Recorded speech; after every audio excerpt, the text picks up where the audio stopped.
What's good? What's good? I'm back. Yours truly, one and only Paul Pickett, host of the Paul Pickett Podcast, aka Triple P, aka the Common Sense Podcast. Your source for music, sports, politics, world events, and much, much more. Today, I'm going to react to a video about the Ben and Jerry's ad backfiring on them. These companies just can't learn their lessons about dabbling into politics. You know, Ben and Jerry's needs to focus on actually just making ice cream and stay out of politics, because that's what, as a business, that's what you do. You provide a product or service. Your job isn't to lecture people on who they should vote for and who their politics should be. Before we get into that, though, I want to play a advertisement from promopalace.biz. Then look no further than Promo Palace LLC, your one-stop shop for all music promotion services. Services include Spotify playlist pitching, YouTube video promotion, record pool promotion, blog placements, radio airplay promotion, SoundCloud promotion, and much more. With over 2,000 customers and over 10 years of experience in online promotion, Promo Palace LLC is a company you can trust. For more info, please go to promopalace.biz. See you there. That's right, you heard a beautiful lady. If you need online marketing promotions, please check out promopalace.biz. You see it scrolling below. Get marketing and promotions at promopalace.biz. Okay, let's pull it up. Forgot to add this Ben and Jerry's video. Where we go? Where the video go? Where we at? Bear with me for a second.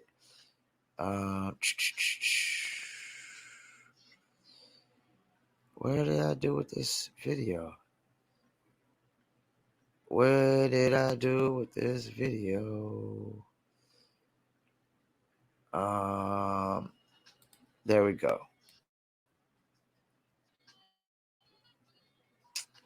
All right, we're about to get into it. Here we go.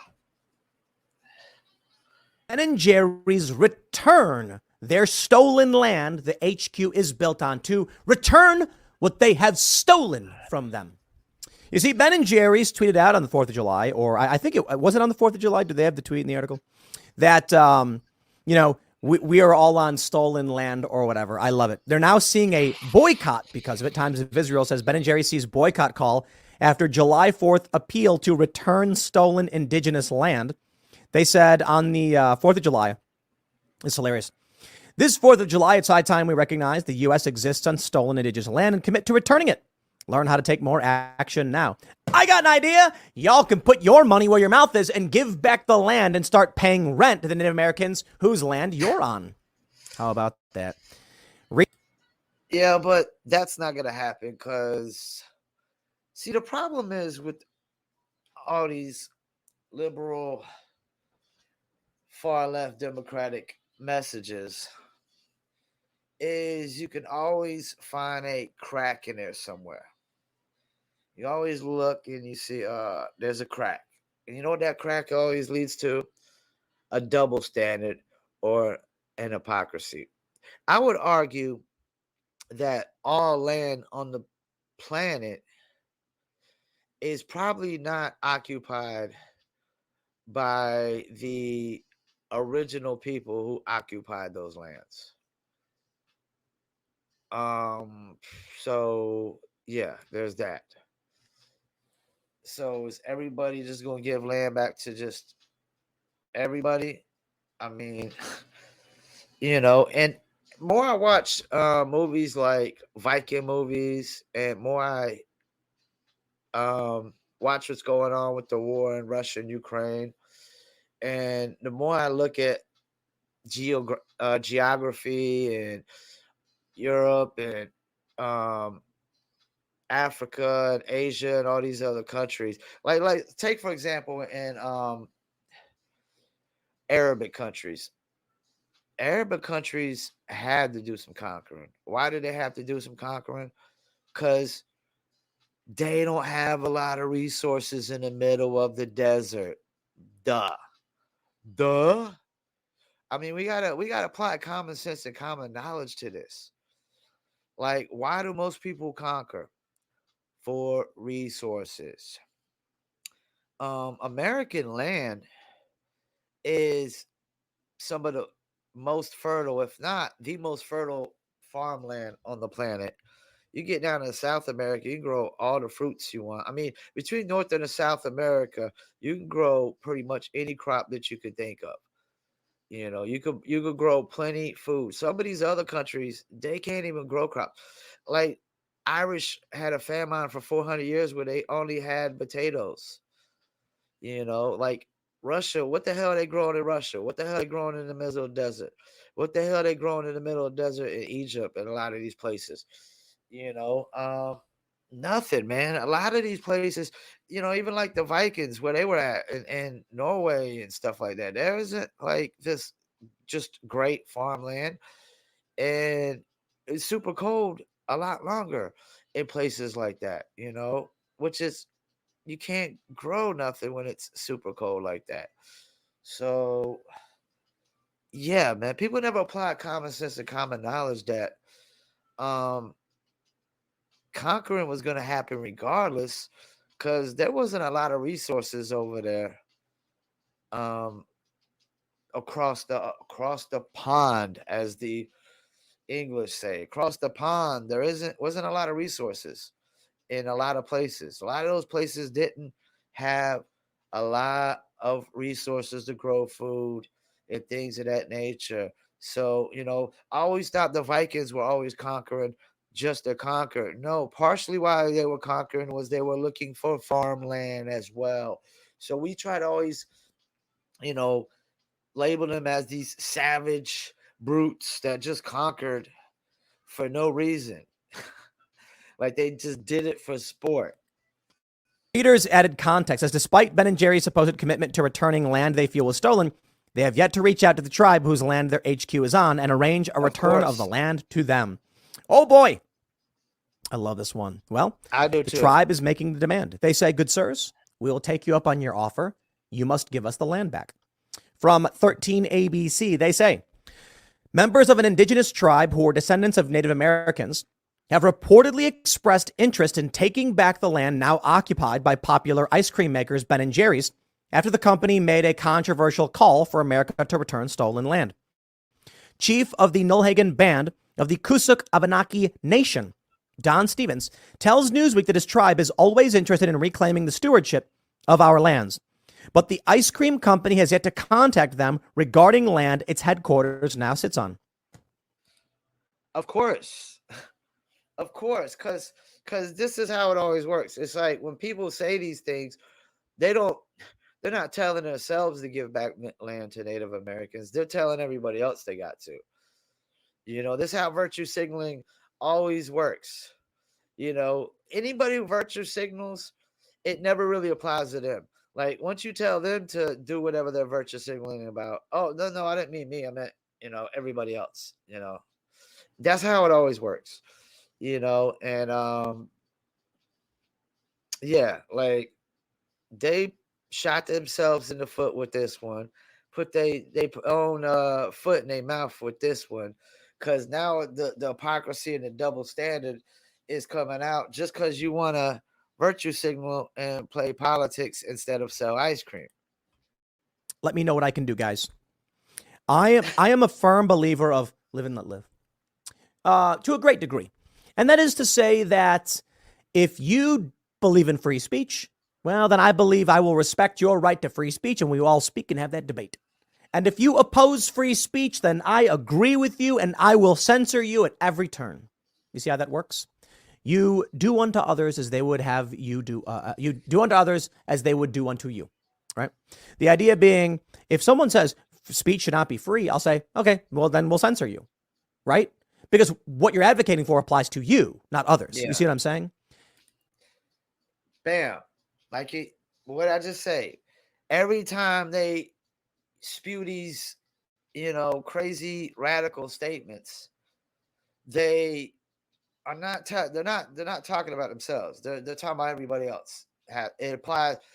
They're trying to make it apply to everybody else but themselves. And that's where the hypocrisies and the double standards come in with this shit.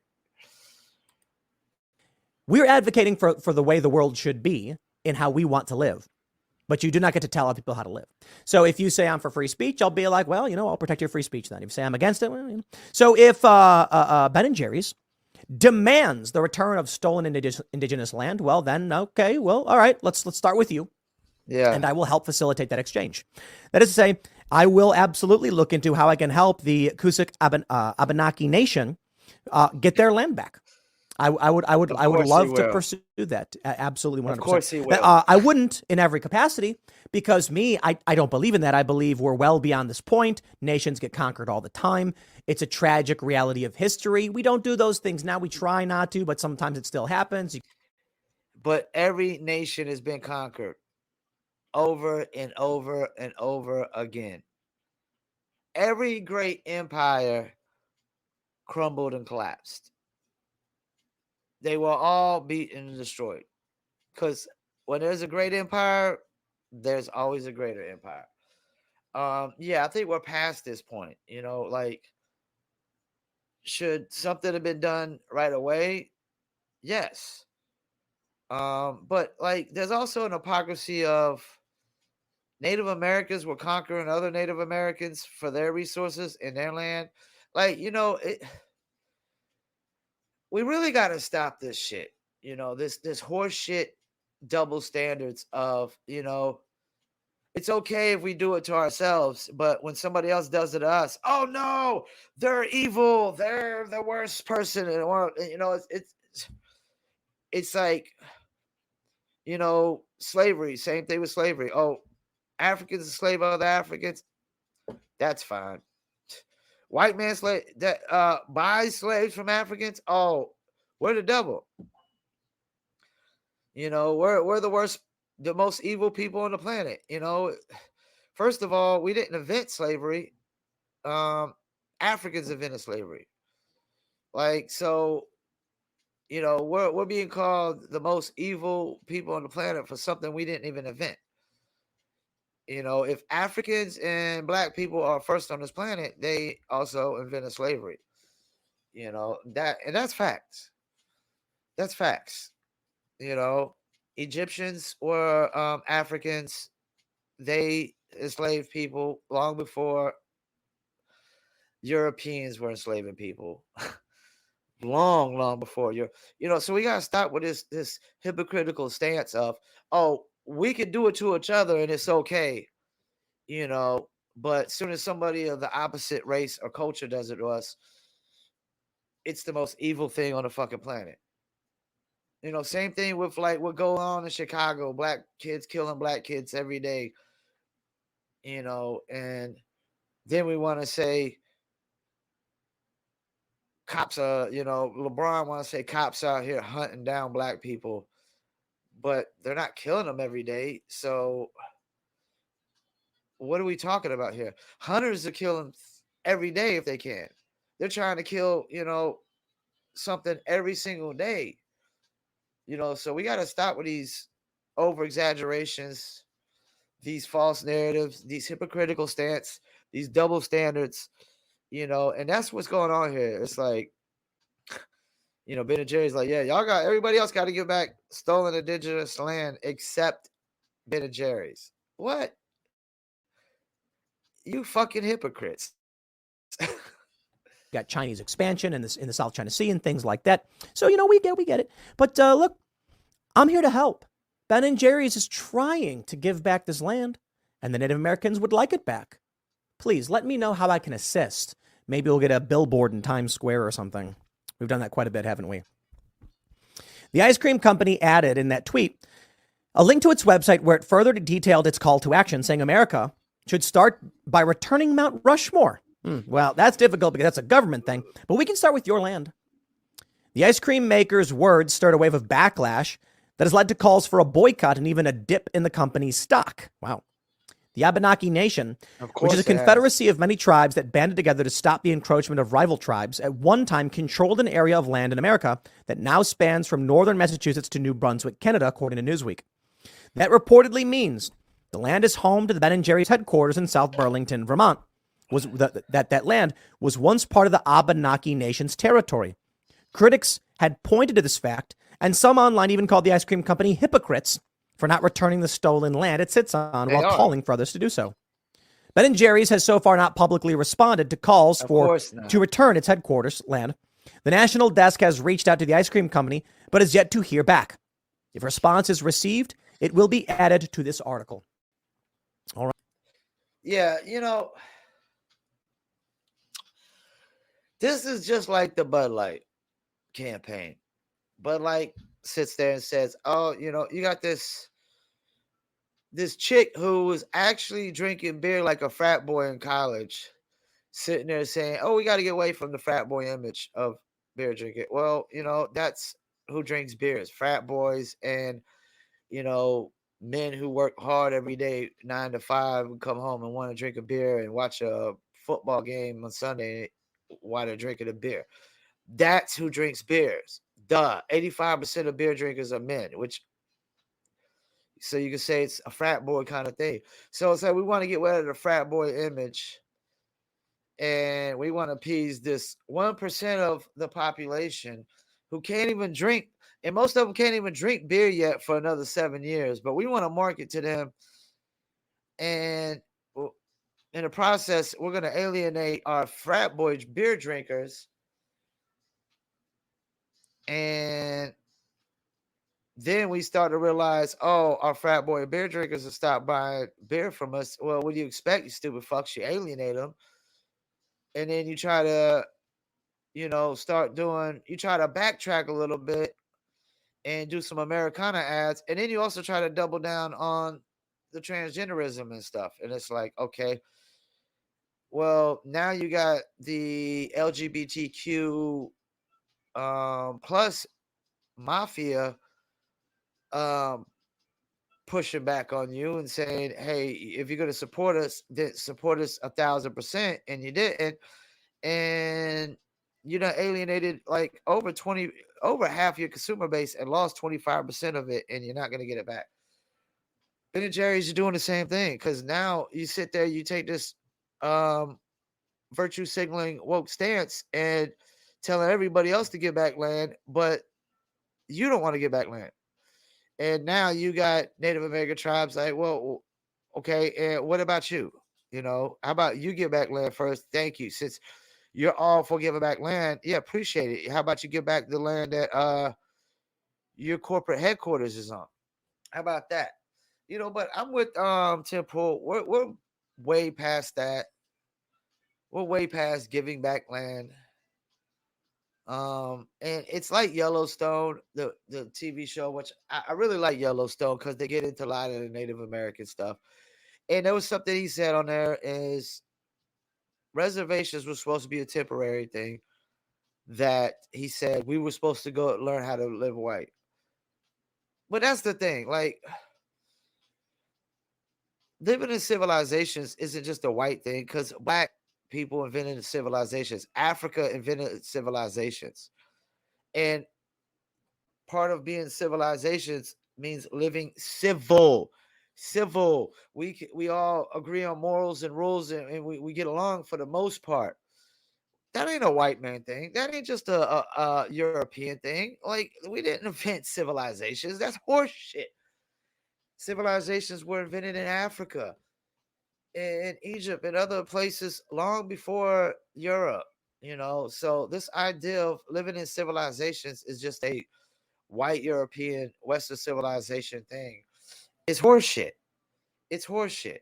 It's such bullshit. And when you live in civilizations, guess what? There's rules, there's regulations that we all have to follow. Or guess what? It's not a civilization. It's not civil at all. It's just every man for thyself. It's a free for all. So yeah, man, like,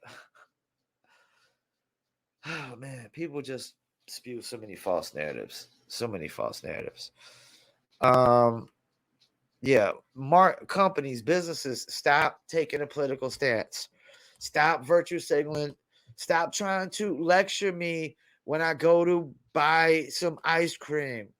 Stop trying to lecture me when I go to buy a soda, when I go to a restaurant and eat, when I go to buy a T-shirt from Target, if I want to go buy some beer, how about you stop fucking lecturing me and let me just buy my fucking beer and enjoy my beer without you trying to shame me into conforming into your views.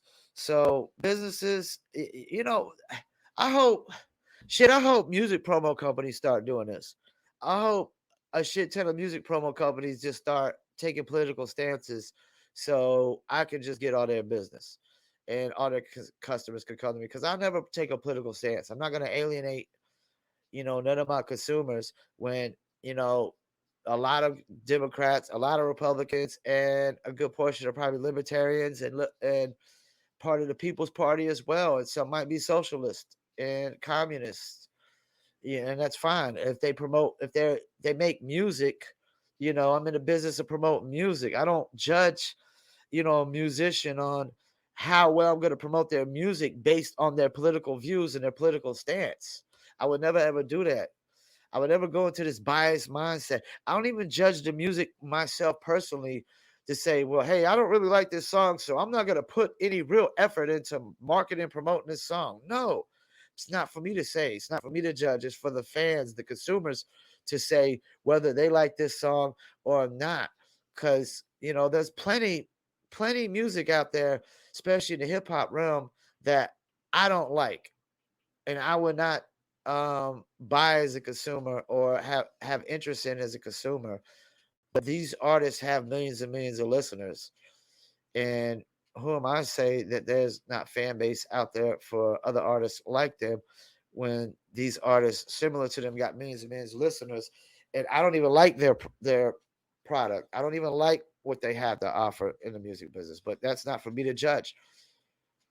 It's for me to just provide a high quality service to everyone that, no matter whatever service they pay for, it's up to me to provide that service and provide the best service possible and not be biased and not prejudge and not, worry about political views of my clients and my customers and trying to shame them into voting one way or thinking another way. So once again, I thank y'all for tuning in.